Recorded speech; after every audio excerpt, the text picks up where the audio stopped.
अस्सलाम वालेकुम। हाँ जी दोस्तों, क्या हाल है। तो जैसा कि आपको पता है, दिसंबर का महीना चल रहा है, तो नए नए फूलों के पौधों पर खिल रहे हैं। तो आज हम ऐसे ही एक फूलों के प्लांट के बारे में आपसे बात करेंगे। तो इसका नाम है बिगोनिया। ये सर्दियों के 3 महीने बड़े अच्छे फ्लावर देता है। तो देखते हैं इसको कैसे ग्रो करते हैं, इसकी केयर के बारे में आज हम आपके साथ बात करेंगे। तो चलें वीडियो को शुरू करते हैं।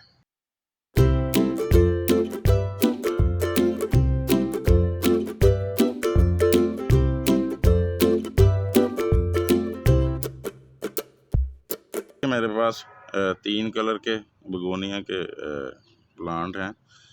तो ये और बहुत सी वैरायटीज़ में आता है।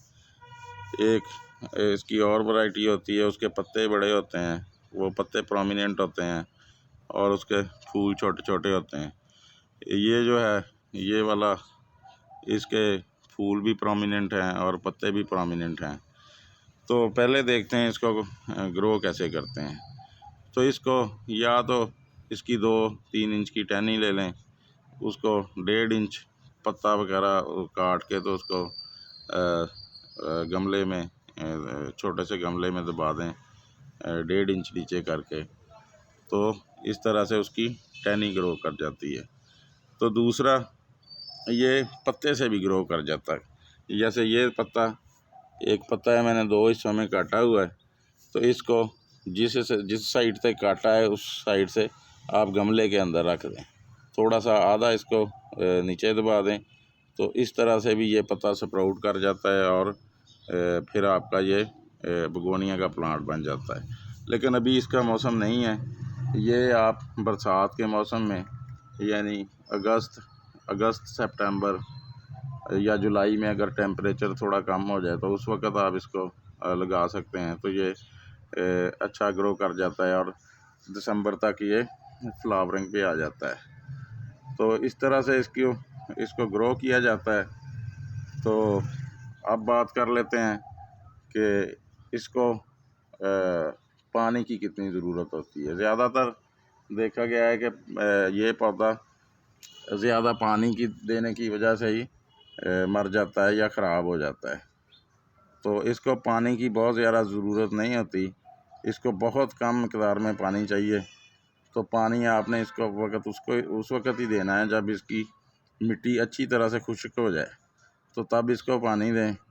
बिला वजह ज़्यादा पानी देने की वजह से ये पौधा ख़राब हो सकता है, क्योंकि इसकी रूट रॉटिंग हो जाती है या जड़ें गल जाती हैं, जड़ों को फंगस भी लग जाता है। तो उस वजह से ये पौधा ख़राब होने का चांस होता है।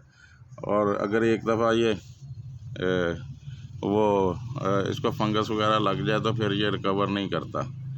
तो इस वजह से इसको बहुत कम पानी देना है आपने, स्पेशली सर्दियों में इसको बहुत कम पानी देना है। तो पानी के बारे में यही है। गर्मियों में तो इसको थोड़ी ज़्यादा पानी की ज़रूरत होगी, तो इसलिए गर्मियों में रोज़ थोड़ा बहुत भी हो सकता है आपको पानी देना पड़े, क्योंकि आपके मौसम के हिसाब से या आपकी जगह के हिसाब से आपने इसको कैसी जगह पे रखा हुआ है। तो इसलिए सर्दियों में इसको कम पानी की ज़रूरत होती है। तो इसलिए इसको बहुत कम पानी देना है आपने। तो दूसरी बात, इसको रखना कैसी जगह है। इसको सर्दियों में भी ऐसी जगह पर रखना है जहाँ बहुत 2-3 घंटे से ज़्यादा लाइट ना आती, सूरज की डायरेक्ट रोशनी ना आती है। बल्कि बेहतर है कि आप इसको सर्दियों में भी ऐसी जगह रखें बस जिधर 3-4 घंटे से ज़्यादा लाइट या सूरज की रोशनी इस पर ना पड़े। बल्कि ऐसी जगह रखें किसी पौधे के पास या किसी दीवार के पास जहाँ छन कर इस पे ऊपर लाइट आती है। तो ये बड़ी अच्छी तरह से चलता रहता है और सारी सर्दियाँ फ्लावरिंग करता रहता है। तो गर्मियों में तो इसको रखना ही आपने शेड वाली जगह पे, जहाँ बहुत थोड़ी सी लाइट, वो भी जब सूरज निकलता है तो उस वक़्त की लाइट इस पर पड़े। ज़्यादा गर्मी में ये सर्वाइव नहीं करता। तो इसको आप अगर आप किसी सर्द इलाके में रहते हैं तो इसको हैंगिंग बास्केट में भी आप लगा सकते हैं, तो ये लटकता हुआ बहुत खूबसूरत लगता है।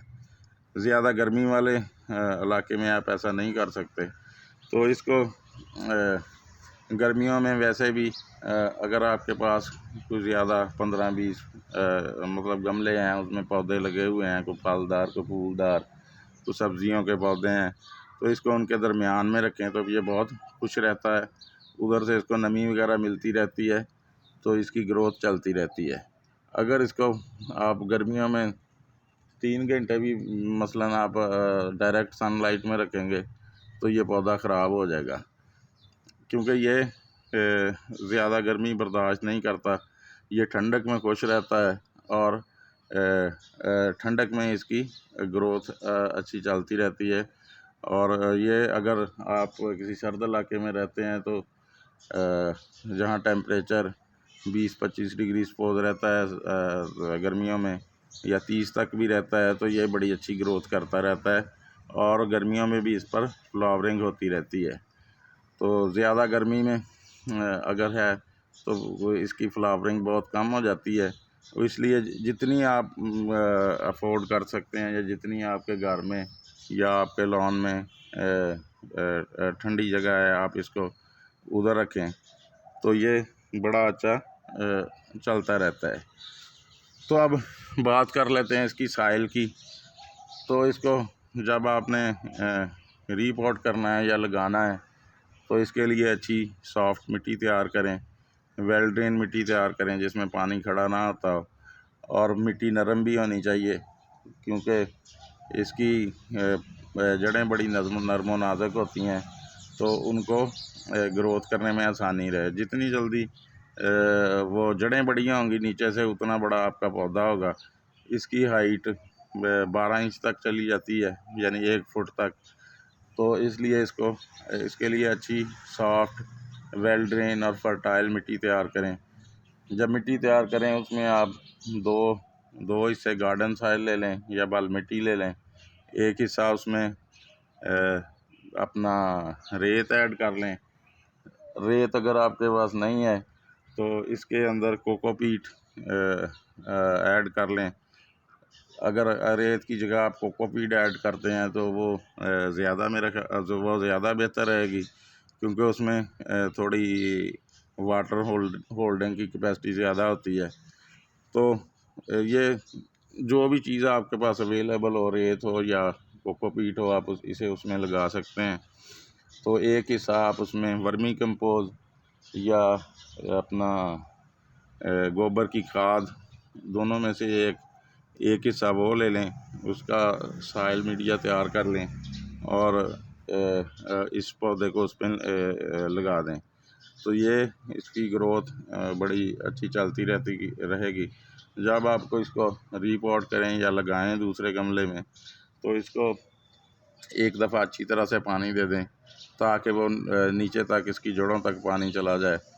तो फिर उसके बाद आपने तभी पानी देना है जब इसकी मिट्टी खुश्क हो। सर्दियों में स्पेशली आपने इस चीज़ का ख्याल रखना है।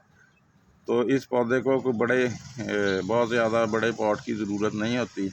इसके लिए ये जैसा एक 8 इंच का पॉट पड़ा हुआ है, मैं भी इसको बाद में इन तीनों पौधों को अलग-अलग ऐसे पॉट्स में शिफ्ट कर दूंगा। अभी तो ये 4 इंच के पॉट में है और फिर भी इसकी ग्रोथ काफ़ी अच्छी चल रही है। तो इसको सर्दियों के महीनों में फर्टिलाइज़र के लिए एक दफ़ा तो आपने जब लगा दिया तो फर्टिलाइज़र इसको दे दी, लेकिन जब 2 महीने के बाद आप इसमें अगर आपके पास डीएपी खाद है तो वो इसके लिए बड़ी अच्छी रहती है। इसको फास्फोरस रिच खादों की ज़रूरत होती है, तो उसके लिए इसको वो आप 1 चाय की चम्मच 1 लीटर पानी में डाल लें। जब अच्छी तरह से वो हल हो जाए, वो ज़रा हल देर से होती है, हो सकता है आपको 1 दिन या 24 घंटे इंतज़ार करना पड़े। तो जब वो अच्छी तरह से हल हो जाए तो वो 1 लीटर पानी में, वो जो 1 लीटर पानी है उसे थोड़ा थोड़ा इन तीनों पौधों में दे दें। तो ये इसकी फ्लावरिंग बड़ी अच्छी चलती रहेगी। तो डिजीज़ की बात करें तो ऐसा सच इसको कोई डिज़ीज़ नहीं आती। इसमें वही अगर ज़्यादा पानी देने की वजह से फंगस बन जाता है तो वो ही होता है, या अगर इसको कोई इंसेक्ट्स वगैरह इसके ऊपर आते हैं तो उसके लिए आप हर महीने इसको नीम ऑयल की स्प्रे कर दिया करें 5 ml 1 लीटर पानी में डालकर। तो इसको अच्छी तरह से स्प्रे कर दें तो कोई इंसेक्ट वगैरह भी इसके पास नहीं आएगा, तो ये अच्छी तरह से चलता रहेगा। तो अगर ये आपको कभी शौक़ हो या ये आप देख रहे हैं कि इसके पत्तों के ऊपर कोई मिट्टी वगैरह जम गई है या पौधा गंदा हो गया है, तो इसे इस तरह के हैंड शावर की मदद से आप सब पानी डाल के तो इसको स्प्रे कर सकते हैं और इसको शावर करके ज़रा नहला सकते हैं। लेकिन ये काम आपने सुबह के टाइम पे करना होता है, क्योंकि इसको ज़्यादा ये सकुलेंट टाइप पौधा है। इसके पत्तों के अंदर भी हर वक्त मॉइस्चर होता है, इसकी टहनियों के अंदर भी मॉइस्चर होता है।